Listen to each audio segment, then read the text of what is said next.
Yeah, the Liquid Brood.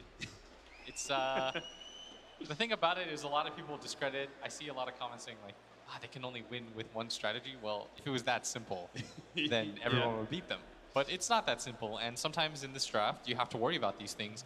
And it's part of what made them so deadly at TI, is because they had so many 10th pick trump cards. Once I saw Miracle start to play Meepo the other day, I was like, they've added another one. I don't think of it as cheese. It's like, you have equal opportunity to ban and pick in this game. If you forgot about it, you forgot about it. Yeah. You have nobody to blame but yourselves, realistically is that like speaking. the fourth game on record for Miracle and Meepo or something like that? It's like... But this Brood one, come on, man. Like, yeah. Matsu's played like 100 Brood games. Yeah. At this point, if you're caught unawares... Well, the Lone Druid definitely got them unawares, and we've seen a lot of Lone Druid out of Matsu. Are they more prepared for the Brood Mother? I mean, they must have thought that the TA was like the trump pick. But there's a lot for her to get through. Like, I don't think this is the easiest TA pick. Let me say, TA versus the zombies, so annoying to play. Just constant stuff that you have to get through is TA's least favorite thing. There's zombies.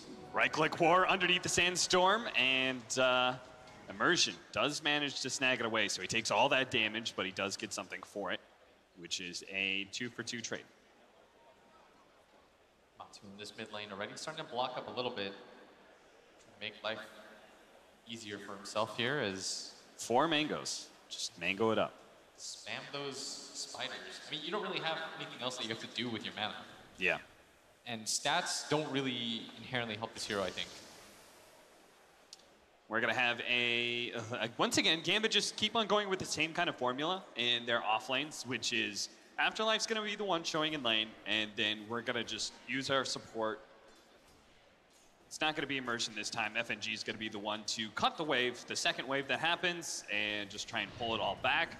Meanwhile, Team Liquid with the exact same formula as well, where they leave Mind Control a solo off-lane situation and just try and go for the full defensive tri-lane as best as possible. I will say this was Afo's hero that he requested, right? I mean, he had the 10th overall pick. Yeah. So they clearly thought that this was the trump card. We're going to counter you with this. And it's going to be really good in the laning phase, right? Like, we have the side blades just to be able to cut down the Spiderlings when they finally come out. Right now in the laning phase, he's just totally out CSing the Broodmother. 7-7 compared to 1-0. I think it's fine, especially because, I mean, you go 4 mangoes, you have no base damage. This TA is going to eat your Spiderlings. She doesn't really care that much. Like, he gets another deny off, that would have been very helpful. Simultaneously, it is a Radiant side Broodmother, so he's got very quick access here to this camp. That's where most of the Spiderlings are going to be headed. He's not going to try and feed them too many times to the Templar Assassin. So yeah, overall, how do you think this laning phase is going to go? Is this going to be an advantage for Gambit? I mean, it seems like they're already winning the mid lane, and I don't really see how top goes bad. I mean, it's a troll. I feel like it's always hard to pressure a troll. I'll say it's never fun to play against Miracle free farm morph. Like, you know what makes him such a good morph for me is when he actually becomes another hero. Yeah. It's so scary. It's like you didn't even get to see his full kit because the Nyx was so underleveled. That was like, I guess, the upside of Immersion being so underfarmed. He didn't have high levels of mana burn to utilize as well. Yeah. Mind Control gonna get kicked back into the center here. Has to burrow strike away. He does have a Fairy Fire as well as a healing sound, so I don't anticipate he dies here, but Immersion really does want to cancel some of that regen. If he can get the Rolling Boulder up in a second with the Orb of Venom, nah, he's not going to go for it. And a little bit more passive in this laning phase. And his Nature's Prophet was so active in that previous game. And the best part about playing NP is once you've taken enough towers, you'll get your net worth. You'll get a few last hits with your ulti too. It's bottom lane.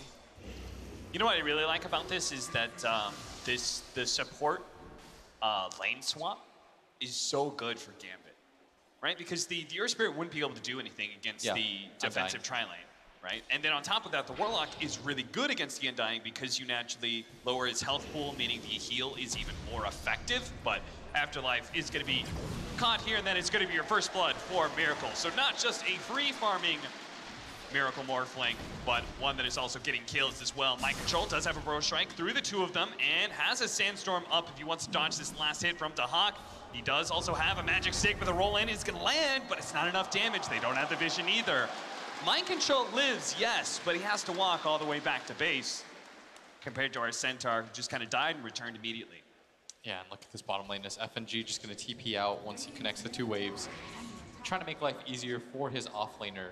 Hasn't had the best of time so far. As mid lane, TA just continues to dominate in the CS charts. My man going through his mangoes, also has the soul ring now.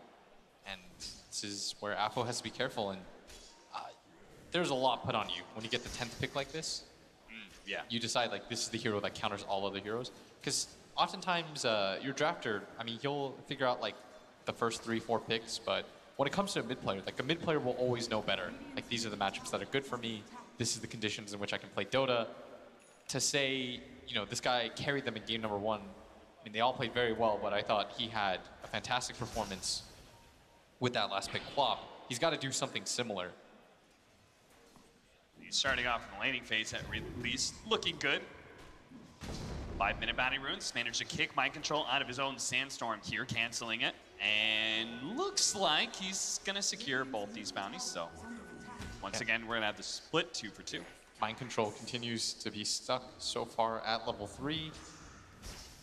This GH is coming behind. They would burn through the refraction charges so quickly.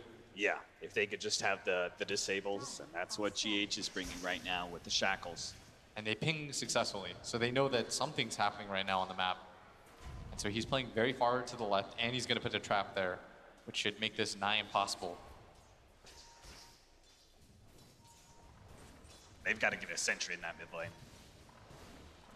Really just can't let the Templar Assassins start owning that mid lane with the traps. Oh, bottom lane? Especially since they do damage. They are going to be able to catch somebody here with the shackles. It's going to be the Centaur, but FNG's already thrown out that healing ward.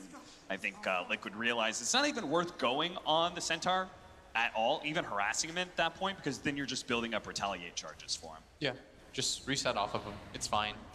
You were hoping that the Warlock was going for something there. When he isn't, you know, nothing lost really. But this mid tower actually being taken pretty quick by Afo. He's got to be careful. Gets pretty dangerously low there. Yeah, he really pushes it to the limit there because he wanted to get as much damage on that tier 1 tower. If you can take a Broodmother's tower in the first 10 minutes of the game, that is so advantageous. Yeah, and Afo. Roll in, managed to find mind control, Burrow Strike into the low ground. He's gonna be fine, but is Afo gonna be fine? Doesn't look like it. Caught with the shackles, and as you said, burns through the refraction so quickly. He turns around, just tries to kill spiders, because he's dead. Might as well get as much farm as possible. And what gets him killed there is going for those extra tower hits. Kept him in such a precarious position, and he opted not to go back. But GH will gank you. This guy loves coming mid. He loves bouncing between the lanes. As you can see, Matama Man doing a really great job of making sure that he doesn't feed away any spiders. As a crowd, they want to see it. Pretty happy with Liquid starts here, but it's not that advantageous for them. They're only up by good 500, 600 net worth right now. And once Both again, safe laners are totally free farming. they've got to do something about this rotation, though. And Yeah. this time around, they do have a hero that can move in immersion. Uh-huh. We talked about how in the previous 2 games, they didn't really have supports that can move around. I mean, Warlock's not going to do it. It feels like FNG's this like level 6 kind of now I'll start making plays. But immersion can definitely make some impact on the map happen. Great read by FNG, knowing that the vision was put behind that tier 1 tower. His triangle is also pretty heavily warded. I mean, look at that. High ground vision, then there's a deeper ward as well. That's 4 different wards he had all in that one area. Only one of them was sentryed so far, as FNG didn't really have the gold beforehand. Now he's going to be caught by GH, though. He's going to know there's going to be another ward in that area, but he's probably going to die for it unless they just run out of disables here. They do have the damage, though. There they are, able to finish him off. The tier 1 mid tower does die at that time, though. So FNG may die, yes, but he kind of interrupted the supports, I think, in their rotation over to the Templar Assassin kill. Yeah, going to make Afo's life a lot easier. Is now he can just bounce to the jungle. And I think because of how this was set up, he's now just going to play the left side. Because he has to know there's so many wards up there. Especially when your Warlock gets caught out like that. So it'll reset things for the time being. Liquid off to another good start, 3-0. Man gonna find the ward, no problem. Opens up the Ancient Camp for that 9-minute spawn. Another one of those mid heroes that really wants to abuse the Ancient stack. So you're going to see both supports kind of doing similar things here. In fact, look at this. Immersion's even getting the body blocking just to make sure there is. Oh, but he's going to die so quickly. I'm not sure what he expected there. Well, that was like killing an Ancient Camp. That it's even better because you got so much XP. Yeah. You did kill the Centaur as well for Team Liquid. Yeah, they're off to another, so far, sterling start. 5-0. Semi-expected, I think, because of the laning phase. Like, they're into the trap again, where I feel like they have 2 cores that just kind of want to farm. GH, they have a disable. They really need the hit from Immersion, and he gets it just in time. Yeah, they're going to get on the board right here. They're going to even leave it for Dahak. GH was trying his best. 10-minute bounty runes. Gambit have already made this heavy rotation to the right side of the map, so that should be all their bounties there. Mind control, freely controlling up top. We'll see where Gambit goes from here. If they're going to leave the Centaur in this lane with the Troll, and they're just going to try and pressure this early tower, knowing that a hero like Broodmother, very stationary, especially since she hasn't taken the opponent's mid-tier one, can't really do that classic Brood spread. And instead, just going to have that heavy focus on farming. Yeah, when you protect that mid tower, you just deny her your own triangle. That's the bigger part, is what Immersion should have known. Getting rid of her own Ancients, I think, is way too ambitious. You just don't have the heroes that have the lockdown to kill her at that point. Yeah. You need your Centaur to be a lot more farmed to just be able to run at her.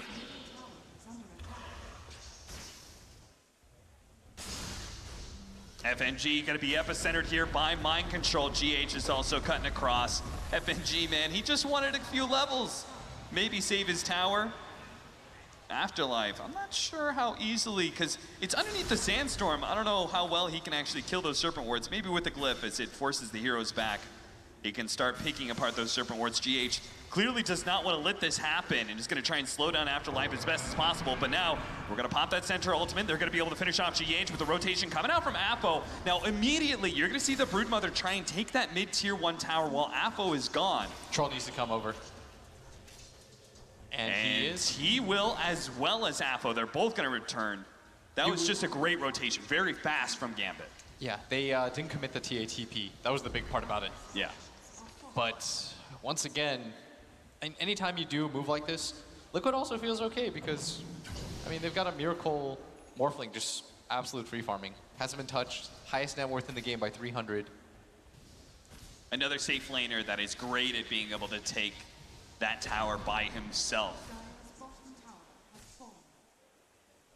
Not much the Troll could do in that situation against a 3 Wraith Band, Power Treads, and Yasha Morphling. Yeah, both Morph and Brood floating with that top net worth. Just goes to show you how well both their cores are doing. Yeah. Meanwhile, Liquid have really slowed down the Templar Assassin by routinely invading into that area, getting some blocks onto the Ancient camps and such. She does have Deso now, though. This is very good Deso timing. Partially because she was able to take the mid tower and get the last hit on it early on. So are you going to be able to use this Deso, though? Are you going to be able to use this Deso to take any other towers? Can somebody else sit in mid lane? I mean, ideally, you want like Centaur plus like Warlock just sitting there, and you want your Warlock to be level 6, which he is now, finally, but much slower than you normally are just because of the new tome change. But you do want somebody to just sit mid so that your TA, who's the highest net worth on your team, can start to make some plays. Roll in. They already did a little bit of damage to Mind Control. They still managed to hit that stomp. They're going to slow him down as best as possible. Mind Control goes in for the fast TP, but the retaliate stacks, man, he had it maxed out.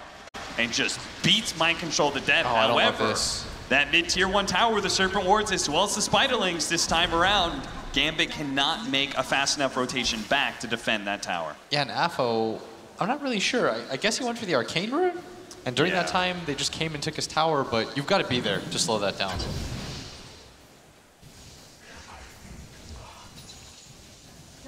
Well, at least he'll be able to farm the Serpent Wards up. But this does mean if the Broodmother continues to go for this, especially now that he's got the Diffuser Blade as well as that the Medallion of Courage. There's so much kill power on this Broodmother. She starts controlling that mid lane, starts pushing in it a little bit, starts controlling up the Dire side. We're going to see him go for the kill now onto Afo. That's where the center ultimate is going to be popped. Stampede allows Afo to get away from that Broodmother when the Diffuser Blade is used. That's going to be a very good tool to disengage off that Brood.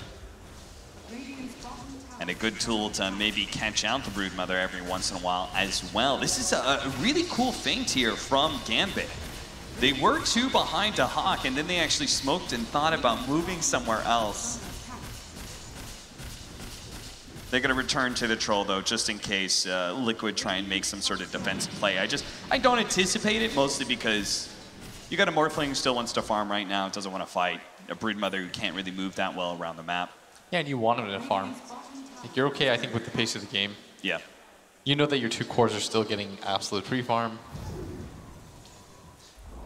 And once again, heavily sacrificing the support's levels at the start, but they're still able to catch up off of the double tome, level 6 and 7, respectively, at 15 minutes for Kuro and GH.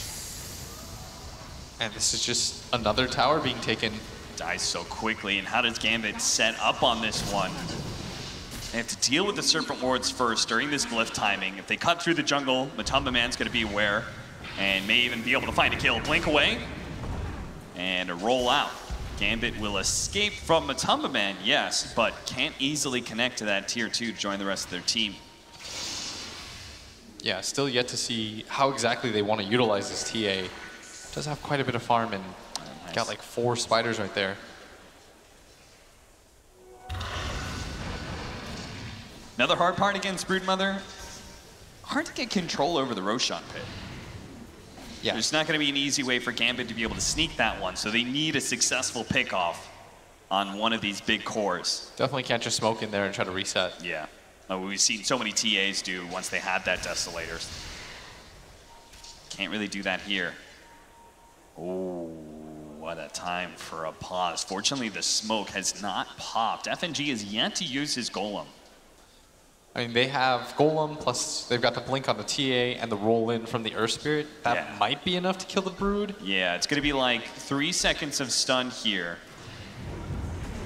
Oh, no. Not even that close. Maybe Miracle becomes the Earth Spirit and starts doing some rolls of his own. A little bit surprised they didn't pop the Stampede at that time. Afterlife does have his Blink Dagger, though, so that is another tool they can use to start hunting the Broodmother. Also can help for going for this Morphling. And some heavy rotations down to the bottom lane, tier 2. Liquid do want to set up on this one. They're going to lead off with a Burrow Strike onto the Troll. To Hawk. Just taking a bit of damage. Will actually turn around on Kuro, telling Liquid that if they want to defend this, they're going to have to commit more heroes. And that's where Matumba Man starts showing himself, trying to go for the kill onto Emergent. Look at Miracle turning into an Earth Spirit as well, trying to roll in, but he actually rolls onto Afo. And now Afo actually turning onto Miracle, but now they drop the Golem, just helping Afo to be able to get away as his refraction was burned through. Waveform on out. Still need to be able to help out the Troll. They pop the Stampede now. Gambit's not sure. Do we go in? Do we back up? Unsure, but Liquid, they definitely know. They just hit the Shrine and now can go back in as they've already slowed down the Templar Assassin. Couldn't get away from the Purge as well as from the zombies that were on the high ground from Kuro. Man, Miracle plays a sick Earth Spirit. Yeah. Remember when he did it against EG? Mm-hmm. It just became crit, rolling all over. He must love doing it. Because every single time they see an Earth Spirit, they pick Morph. It's always like the 4 position seems to be the best toolkit for Morphling to utilize. Oh, of course. Like I mean, the it's last a way game, to... it was like Spike Carapace and Impale were insanely good on It's that a free distance closer that makes it so that you don't have to commit the waveform. Yeah. You always have a way to jump out. You can see they just have so many, especially with the Diffuser Blade and that inhibits slowing them down. And then great positioning with the Tombstone as well. I think once they use the Centaur ulti and the Rock. Oh no, Immersion's gonna be in trouble, 2-man stomp, but he's immediately shackled up, and Gambit don't really have the positioning to go for this one. As soon as they use the Golem, Liquid They want to fight and win towards that Roshan pit, but Apo, he's trying. Oh, look at that. They actually got the fatal bonds off the Roshan. So over. We're taking so much damage. They got to get to the shrine. Look at Matuma just using lifesteal to be able to stay alive because they got the fatal bonds on the Roshan. They can take it for themselves. Pick us up the Aegis for the troll, but now Matuma, he's going to come back and get some vengeance with the BKB, trying to take out the Templar Assassin. Gets him. First strike through. Going to take out the troll as well. That's going to be life 1 for him. He does still have the battle trance, but with no Centaur, they only have an Earth Spirit who can maybe roll in, do a little bit something here, maybe kill mind control, but no, he gets the 2-man burrow strike, sticking on top of Dahak. They pop the battle trance now, just kite him as best as possible. And honestly, the supports just got to get out of here. They can't really save their troll anymore. They just got to save their own lives. FNG kicked, doesn't die. Afterlife, whoa, he's going to jump in for this one and does manage to kill GH, but can he get out? Slowed down by Miracle off the strength adaptive strike. And they will be able to get another core kill. That started off so good. If only they could have disengaged cleaner. And once they got on top of the TA, there was absolutely no way. It was such a sick fatal bonds, and you start to see why the hero is more prioritized than it used to be. But Matuma still had his ult active, gets on top of the TA. There's just no real way for her to fight. And that's kind of what I was concerned about with the 10th pick. Like with your 10th pick TA, you're thinking to yourself, like, this is the counter pick. But you see right there, she doesn't really have the ability to fight the Brood. Yeah. With the BKB especially, there's nothing that can really save. Maybe the Rock. You can't root through BKB either, so it's really just the Rock that stops the Brood. You can talk about your laning phase until you're blue in the face, but at some point you're going to get into team fight territory. And the fatal bonds right here, hitting everyone. So good, and I love how quickly Gambit jumped on that, man. Apo literally blinking into the pit to try and get the damage out as quick as possible. If Liquid didn't have that shrine, and Matuma was pretty quick on realizing what was happening as well with the lifesteal on the neutrals. And they stuck around to kill the wards. And also, they didn't have that Centaur. He wasn't up, nor did he have Stampede, so they can't really get a good way to get out of the pit and away from these heroes. They killed like 1 core with that Fatal Bonds damage from Roshan. Then it would have been a massive win for Gambit. They may not have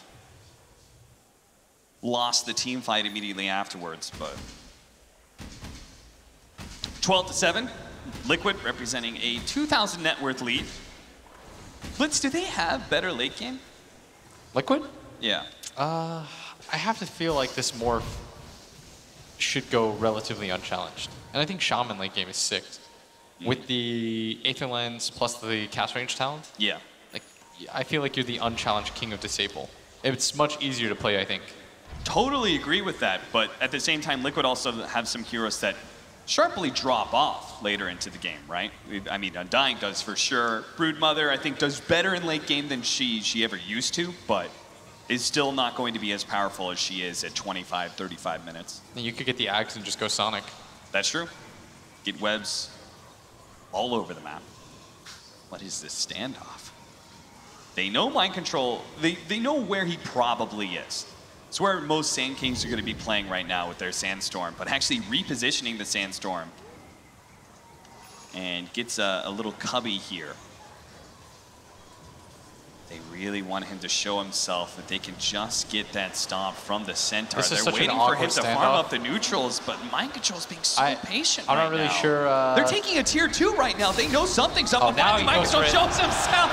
Oh, mind control, you are being so patient. Why'd you bite? Well, GH is going to be able to get a Hex. Maybe he can delay. No, maybe not. They're actually going to turn, Gambit. I think at this point, you realize that Liquid teleported 2 supports, but none of the cores are here, so you might as well just run them over with the Stampede, catch them both. That is mind control as well as his 2 supports dead, and let's take that tier 2. If they had just chilled out, they would have taken top tier 2 as Liquid for absolutely free. And something should have gone on inside of Liquid's head. At least mind controls. He should be thinking to himself, like, why did that just happen? No one's showing on the map. I'm at bottom. They're not trading tier 2 towers here. Something's really we just not dropped Serpent Wars on a tier 2 and they're not doing anything about it. Yeah, they have the jungle. Like, Liquid was pushing into their jungle. So I mean, that was sick though from Gambit. That was the most patient thing I've ever seen. Because after the tier 2 gets taken, surely you have to be thinking to yourself as well, oh geez, like, we've done it now.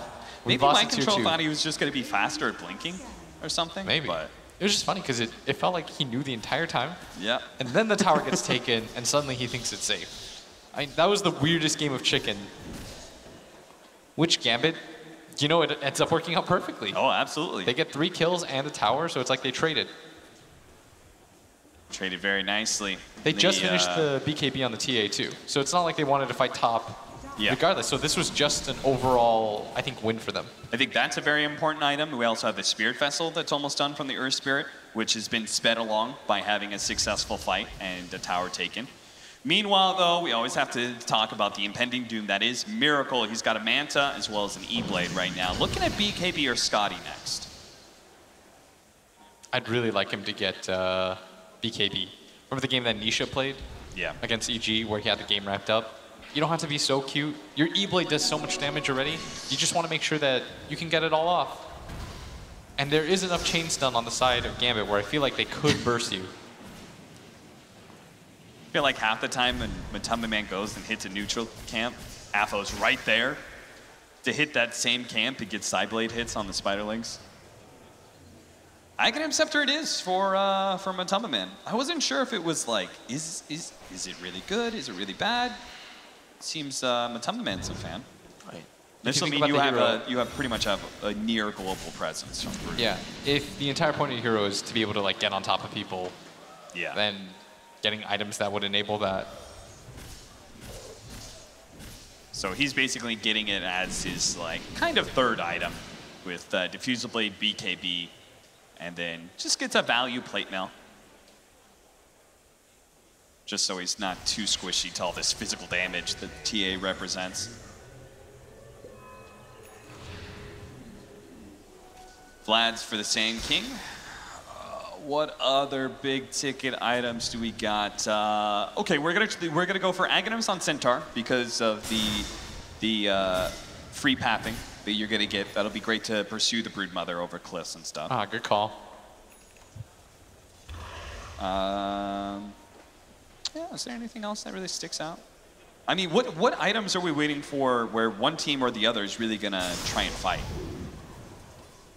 Because it seems like both are kind of okay with just farming. And I'm not terribly surprised because they both have heroes that scale later into the game. I think both are just waiting for the next Roche. Yeah. At this point, may respawn in 30 short seconds. So we're probably looking at, in 30 seconds, one team or the other is probably going to go for some sort of smoke play where we look for a fight that controls the Roshan pit. Yeah, I'm down to, they might even just go for smoke right now because they should know that it's up in 30. Yeah. So they're going to go for it right here to Hawk. Opts not to be in that smoke with the rest of his team. I think they're just looking for a single pickoff. Yeah. So what he's going to do is he's going to put pressure on this bottom tower, force somebody else from Liquid to go down there, and as soon as he shows, he can run away and reset and let his team look for somebody. And that's precisely what he's doing. So he's going to back up now. Don't get caught while your team is smoked. That is the worst thing that can happen. This is the best position Mind Control can be in. He's Sandstorm next to a ward where he has some good vision. Might be able to get the heads up, but he actually gets nailed by Immersion first. Burrow strikes to the side, but now it's going to be found out. No opportunity to be able to get the blink away. That is exactly what Gambit wanted out of the situation, as long as nobody gets picked off as a result. It's perfect. Just my biggest pet peeve is when carries go for farm when your team's going for a smoke. You don't have to connect to them. If you're not going to connect to them, just be safe on the map. You don't have to do anything. You don't have to push forward for anything. Your team's getting a kill on the map. They're doing something. They're going to grab a tower most likely out of this too. All right, so we have now gone from you having 8 webs to 20. Sure. And your movement speed goes from 70% to 100%. All right, 566 move speed. He's just dropping them. He's just throwing them all over. Why not? He's bored. I don't even know if you can find 20 spots for webs. Look at this. The entire map does not look fun to play on right now. I'm not sure if you can get the entire map, but you can definitely get from your fountain to the enemy fountain. You're going to make it so that it's impossible for Gambit to leave their base without smoking. God, they need that Aghanim Scepter so badly for the Centaur. They're going to run into Kuro here. Not the greatest, but I almost feel like that's better than running into the Broodmother. Oh.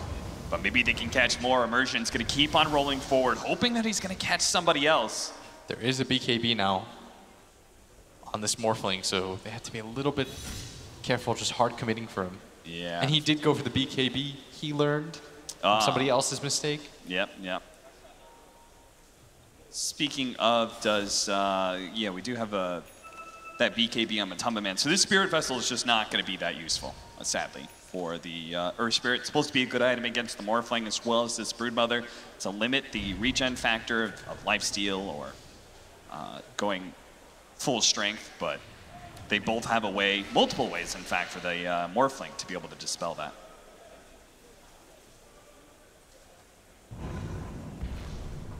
(12 to 12). 30-minute bounties are coming up. Roshan's available. Both teams incentivized to make a move, see if they can get a pick off. Actually, I think Liquid's just gonna kind of let Gambit crash into them. Play into high ground areas. I mean, you have so much vision. Yeah. All the brood webs. Now, they both have vision over the Roshan pit.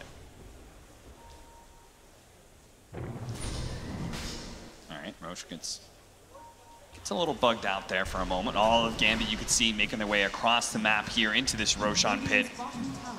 They know what's happening. They've dropped the sentries, trying to kill these TA traps. They're going to lay another one in. Afterlife's going to jump in, does manage to get the stun onto the Morphling. Almost pulling him up right away. They do manage to get the silence onto him, but there goes that BKB. In the back line, so the Gauntlet laid out. Mind Control trying to go for him. Burrow Strike to the side. They need vision. They do have it. Mind Control is going to be brought down, but Miracle's going for the back line as well. Already killing the Warlock, now trying to gain immersion as well, who keeps up that damage over time. You're going to see Kuro just get blown up real quickly by that Templar Assassin. Immediately blinked onto Miracle as well, trying to catch him while he was silenced up, but he reverts back into his Morphling form. Matumba Man gets on top of Apple as well, but he actually can't take that fight, especially with the Whirling Axes. He ends up dying there, but so does the Templar Assassin, who does not have buyback. Miracle rolls away, but Mind Control bought back to get into this fight, dies.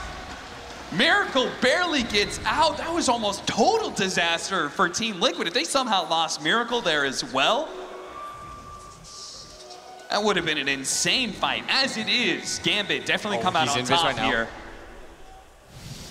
And Miracle, I think he senses something. He's trying to get to the creep wave. The Centaur? He's got to farm this creep wave. You know he is, because he's probably thinking, oh, they're around the Roshan pit right now. I should be fine to farm this, right? I'm not sure if Afterlife can actually kill him, though. Yeah. At 1,000 health, it's just a bit too much. He is not the greediest Morph player of all time. Because a lot of Morphlings, I feel, would have just, as soon as they got to that bottom area, start morphing. Oh, he sees GH Afterlife. You could go for that one. Misses the hoof stomp, though. That would have been massive. It would have been so big to kill that big disabler, but Immersion may actually die here with the Medallion of Courage lowering his armor. The spiders are enough. And now, because GH wasn't caught, he in turn is going to kill the Centaur who tried to catch him.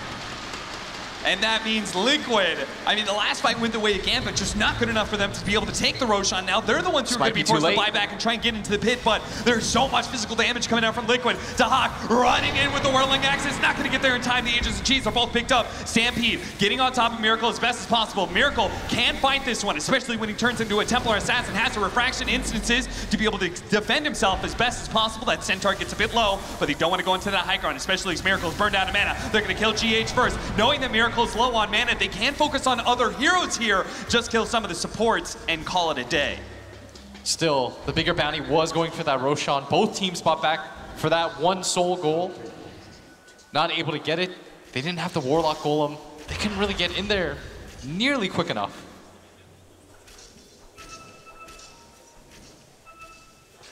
Soon we're going to have an AC for Matumba Man, but we'll take a look.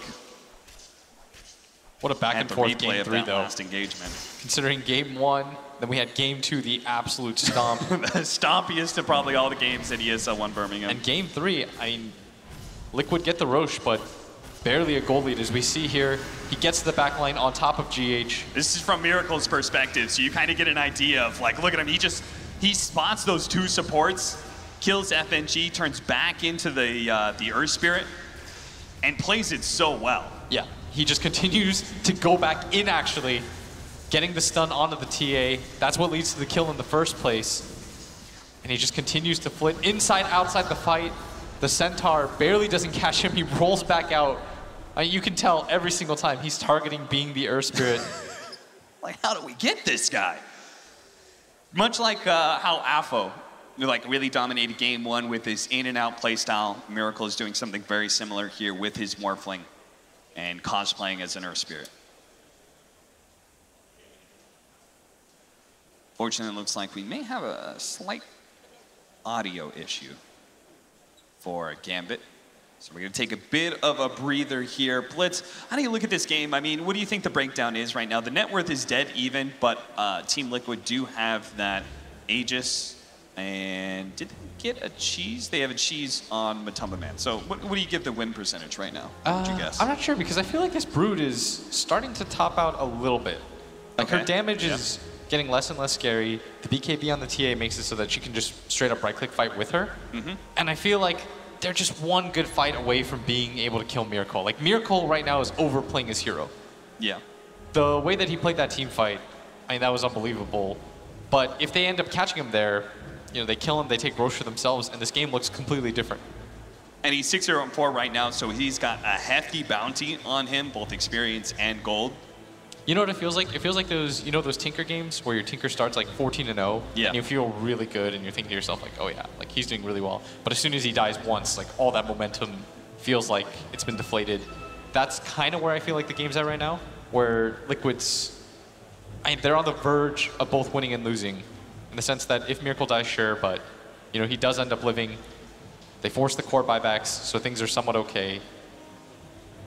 Dota Plus actually saying that this game is pretty much dead even now. Has been for most of the game. Yeah, and it really has not dipped heavily one way or the other. This has been, I feel like this has been a pretty clean game from both sides. Yeah, I don't see any major errors. Like that bottom play, I thought was just good play from both teams. Yeah. Mind Control thought he had waited long enough. I mean, he was sitting in Sandstorm for like, what, over a minute? No one went for him. Like, how much more cautious can you really get? And at the same time, like Gambit willing to make that risk.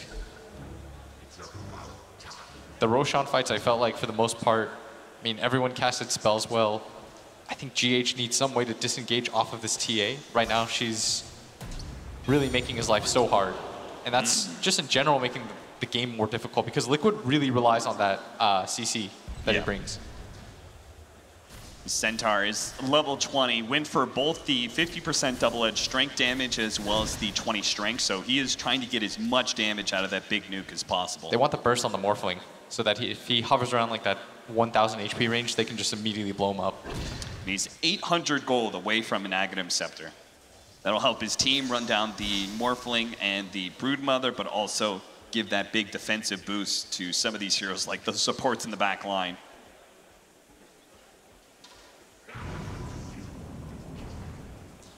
Liquid need to find a way to get on top of FNG and just blow them up. Pre-rock. And they need to be able to keep the fight going long enough where they can kite.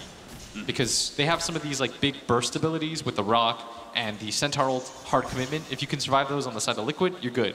Yeah. And for Gambit, it's about being able to blow up the Shaman and then getting on top of the Morphling and sort of working on him together. Similar to how they just kited the Troll. The scary part about Morph, though, is like he has so many ways to get in and out of the fights that it's not just that simple of being able to like hex him once and he dies. We're going to have some sick Aghanim Scepters. If this game does continue to go even and plays out for the long game. Yeah, you've got the Morphling. The Morphling one. I wonder if you would, because the Centaur is already building an Aghanim Scepter, and so is Warlock. Do you give one to old Troll? Throws the axe if they try and kill the Templar Assassin? That would be super scary. It's like the Earth Spirit? The Earth Spirit, yeah. Yeah, I'm sure you'd rather have that big save mechanism. Plus, it's just cool. You get to reset fights. Yeah. Maybe you send Miracle away so he can't deal damage. Eye of Scotty. For the Morphling, Liquid feeling like they've got a good advantage, and they should for another minute and a half. That's how long till the Aegis expires. They're going to take that tier 2 bottom lane. Gambit just playing the other side of the map. But they're going to have to come back eventually here.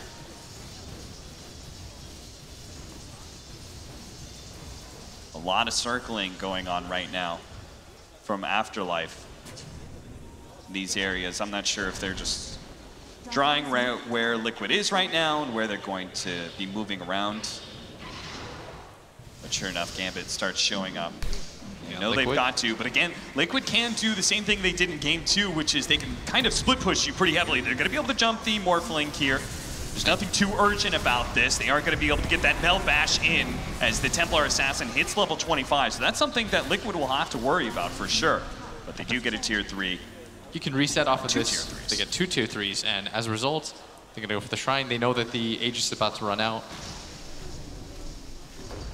I think, weirdly enough, that's one of those situations where both teams are sort of okay with it. Liquid thinks to themselves, we got 2 tier 3 towers, we've opened up the map further. We put Gambit in a position where if they lose one clean team fight, the game's done. And for Gambit, they've got to be pretty happy that the second Roshan of the game doesn't just straight up lead to racks being taken. Yeah. All that net worth that Liquid just gained, though, is going to help them for that third Roshan fight that's coming up, or maybe just a double damage fight. So they wait around this power rune for a little while. He does so much. 700 a hit with this DD. Oh, boy. More than that when he's near the Vlad's aura. They've got to be so careful.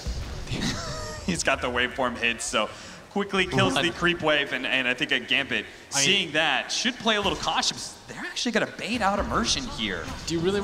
this is still a pretty scary fight. The DD Morph, it's active for some time. Oh boy, they're going to come in with their waveform. They're going to try and fight this one out. The Golem does manage to stop him. The battle trance goes down. Miracle with his BKB, though, should be fine. Dahak is actually healing up a decent amount, but they got to the back line. They do manage to kill that Warlock. Miracle, they actually do manage to get on top of these. He's rooted. Strength as best as possible. He's rooted down. They're trying to finish him off. The Earth Spirit turn in. Kick away. Can he actually get out? And turns back into Morphling again. Gets healed up. Bashed down. He finally does fall. 3 dead on the side of Liquid. Kuro's going to get cleaned up, and I'm not sure if Matama Man can do enough to stop this, but if he can kill Dahak, it'd be massive, and he does manage to get him. But Afo turns around, kills Kuro, trying to get a lot of damage onto Afo off of the side blades as well. 4 dead from Team Liquid, as apparently the double damage doesn't make a difference when both your Troll and TA, they squad up to just take down the big boy of Miracle. Yeah, and the game becomes so much easier once GH is out of the picture. Because now that these BKBs are getting lower, Afo understands we need to just kill the Shaman, then we can split up the fight, and we can just sort of all in on this Morphling. The Brood itself doesn't do enough damage right now to scare them. He's going to build what looks like a Hex, which I think is completely the right idea there. I mean, this is a Morphling without Lincoln's Sphere, because he's felt like he hasn't had to worry about that part. So if he can Blink Scythe and then Meld Bash him. They committed so much to trying to kill Dahak there. They overcommitted. Yes. And they had the DD morph, but he wasn't really able to get on top of anybody.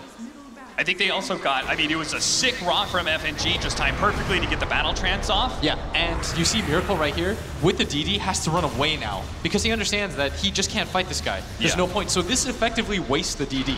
Them being able to save Dahak with that rock. Looks like Spiders have currently taken the range barracks and brought the other range barracks down to about half health. So this is going to be one of the problems of losing your tier 3s, is that your buildings can just start getting chipped away. What's GH have right now? Because I feel like he needs...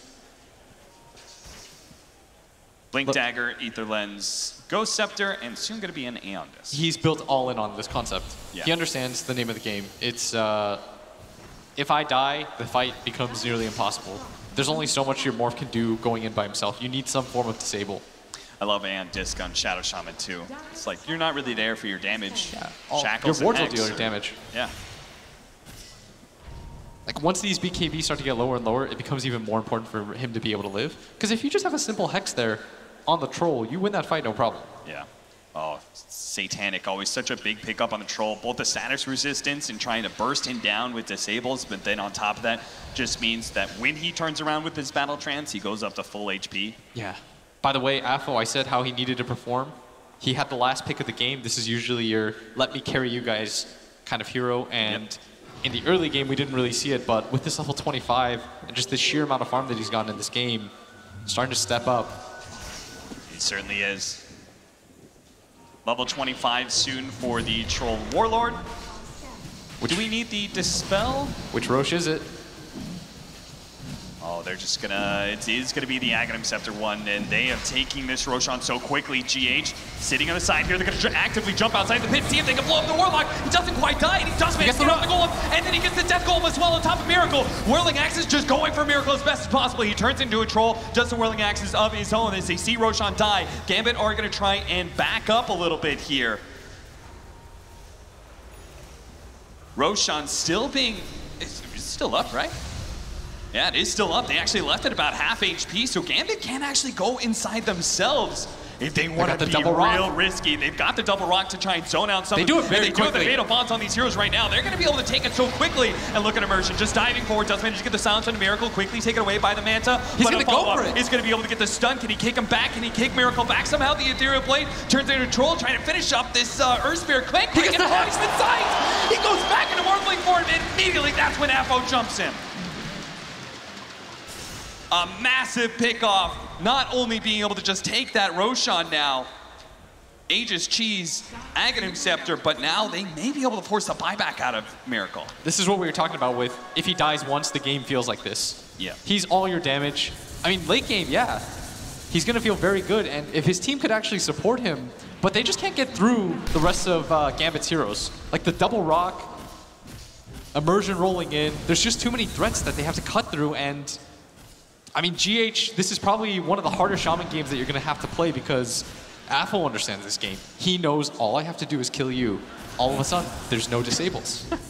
I mean, Matama, he's just trying to buy time, just throwing spiders down the lane as much as possible, and it seems to have worked. I mean, his build is cute, but you're at the point now where a lot of his items don't really add to the damage being done in the game.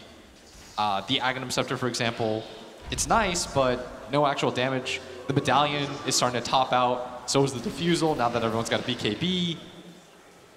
He did do it, by the way. Aghanim's troll. So he can lay it out on that Templar Assassin.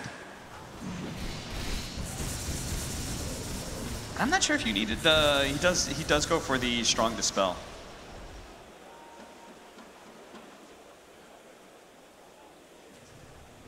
So that means they try and like chain stun the TA or anything like that. Somehow they get the jump. He actually has a save mechanism for him now, not just the Warlock Golem. Do they have the Vlads or anything on their team? I'm sure they do, right? That's got to be Afterlife's job. No, he doesn't, because he had to go for that fast Aghanim Scepter. So they don't have a Vlads anywhere there. It would pair very nicely with that, being able to reset the TA. Yeah. But and you always love it when you have a troll on your team. Yeah, 10,000 gold lead right now for Gambit as Liquid, they look to this Brood Mother for game number 3, but last 2 team fights have all been Gambit. They've done such a good job of getting their 2 cores on top of this Morph, and now this Hex. Miracle's not able to play that margin as close as he used to. And soon Dahak will have some extra disables as well, as he's going to be going for the Basher Abyssal, I'm sure. And with still plenty of time left on the Aegis, they're going to start beating on the tier 3 here. They need to get to Gambit's backline, but FNG so well tucked away. Well, that's where Matama Man can come in. With this fast movement speed, they actually caught one. That's going to be GH. Shadow Shaman immediately buys back. That's going to be 2. Curl Dice as well. But there goes Matama Man. Does manage to find FNG in the Stampede, and he just runs away. Burrow Strike onto 2, but Mind Control, he just came back, and now he's dead. They're going to buy back on their supports as well. The Super Ward down. Apo's almost dead, trying to finish him off. He actually does manage to go Scepter a little bit, and then he's going to be okay. That's actually the Aghanim Scepter from the troll, buying him more time on his Aegis than is just the first life, though. A lot of Gambit are quite low, though. Miracle turning in. He actually got the Fatal Bonds on multiple heroes, and they get the damage up, but now Miracle's controlled up. They can't let him die here. He's being controlled and forced out. BKB, turn around. He actually gets it. He's going to be able to kill one, fighting Dahak. He realizes he's in a fight he wants to take against both him and the TA. He's trying to draw him away, turns back into the Warlock. He's giving himself a heal, but it's only him and Matama Man fighting someone out. He'd think he'd kill Immersion, be massive, but the zombies not going to be good enough. Now they're trying to help him out as Dahak stakes on top of Miracle, turning instead, going for the Brood Mother. Now Immersion rolls back uphill. Another side, a fatal bond between the two of them. It looks like Miracle and Matama Man gonna die here together. His Team Liquid. Miracle's just doing anything to give them more chance because they've got no buybacks except for him. 1 versus 5. Miracle did it once this tournament. but I don't see how he could do it a second time. As Gambit see, this is their opportunity to eliminate Team Liquid here at ESL One Birmingham. They're gonna go for the tier 4s. They're gonna go for the second one. They're gonna go for the throne and force Liquid out of this tournament. GG! Unbelievable game they played. You saw the last fight, but Tamaman just went straight for FNG after he used the rocks. That's the desperate position that he was in. Yep. He thought to himself, I actually deal so little damage that there's no one I can kill. Absolutely beautifully well done by Gambit. A well-deserved victory, especially after bouncing back from a tough game 2 like that. You saw them in the drafting phase of game 3. They didn't look mentally crushed at all. They were laughing a little bit. They were smiling. It seemed Afro was pretty happy with his last pick as well. Just really well done by Gambit. So happy to see them move farther here in this tournament. Both times he asked for the last pick, he got it. Yep.